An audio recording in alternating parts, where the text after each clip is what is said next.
अगर आपका क्रोध शांत नहीं हो रहा है तो करें देसी गुड़ और कच्ची मटकी का ये उपाय। तो क्या है ये उपाय, तो मैं आपको बताना चाहता हूँ। क्रोध तो सबसे बड़ा शत्रु है हमारा। क्रोध से बड़ा शत्रु कोई नहीं है।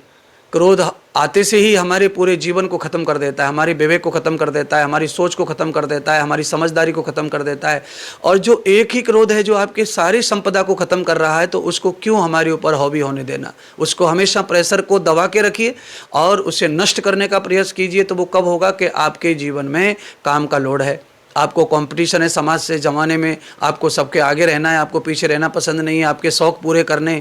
तो ये आधुनिक शौक़ों के कारण ही क्रोध बढ़ रहा है, चिड़चिड़ापन बढ़ रहा है, स्ट्रेस बढ़ रहा है, डिप्रेशन बढ़ रहा है। तो आप इससे मुक्ति पाइए। और ये नकली जो मित्रता है, नकली जो दोस्ती है, ये आपको बहुत बड़ी मौत की ओर ले जा रही है, स्ट्रेस की ओर ले जा रही है, तकलीफ की ओर ले जा रही है। इससे भी बचने के लिए आप अपने आप को कंट्रोल कीजिए, धैर्य में लाइए, संतोष में लाइए और विवेकपूर्ण जीवन जिए। सब कुछ समझ के रिश्ता रखिए। और उसके साथ साथ ये सब गलतियाँ हो ही गई हैं। क्रोध जब घेर ही लिया है तो नाश होने से अपने आप को बचाना है।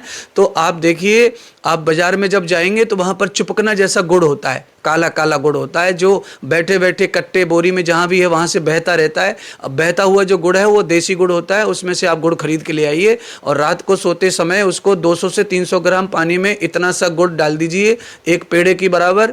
और उस पानी को रात में कच्चे मटके में भर के रख दीजिए और सुबह वो पानी पी लीजिए। आप देखेंगे कि धीरे धीरे आपका पूरी बॉडी जो है डिटॉक्स हो जाती है और आपका हाइपरटेंशन, डिप्रेशन वो भी कम होने लगता है और आपके जो क्रोध है उसके ऊपर आपका काबू हो जाता है।